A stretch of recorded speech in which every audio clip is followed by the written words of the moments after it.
రోజా గారి గురించి చాలా అసభ్యంగా మాట్లాడారు. ఎవరో మూర్తి సత్యనారాయణ మూర్తి ఏదో పేరైనా. బండారు సత్యనారాయణ మూర్తి అండి.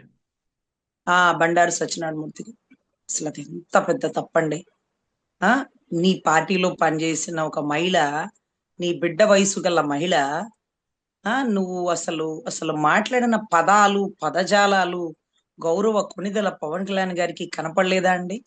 అలాంటప్పుడు అతను మాట్లాడితే అతనంట హోటల్ రూమ్ లో పిలిపించుకొని సభాష్ బాగా మాట్లాడావు, నా ఫుల్ సపోర్ట్ నీకే అని అన్నారని స్వయంగా మీరేమన్నా విన్నారా అని మాట్లాడతారేమో జనసేన కార్యకర్తలు. ఉమ్, కాదు కాదు, ఆయనే స్వయంగా చెప్పారు.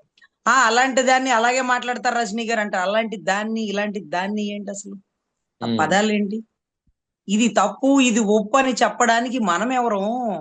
చట్టాలకి ఒక కేసుకి 10-15 ఏళ్లు పడుతుంది.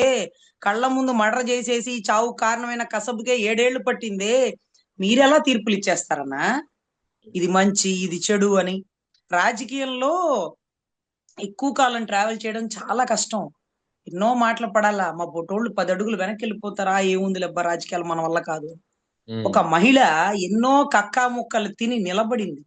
మంచా చెడా తీసేయండి, నిలబడింది. మీరు నిలబడతారా? మీ వల్ల అవుతుందా? అవును. కాదు కదా.